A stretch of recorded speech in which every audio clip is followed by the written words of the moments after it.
ভিতরে জমে আছে ইয়াতে দেখলো এক্সরে, তারপর যারা কি জন্য করাইছে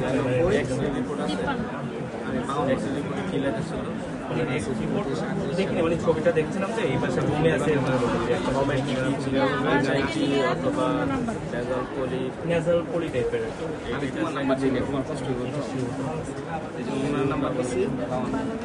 আমার একটু পর সত্যি আসার জন্য বললো যে ভিতরে পুষ টাইপের জমে আছে, তো ওটার অপারেশন করে ফেলাই দিতে হবে।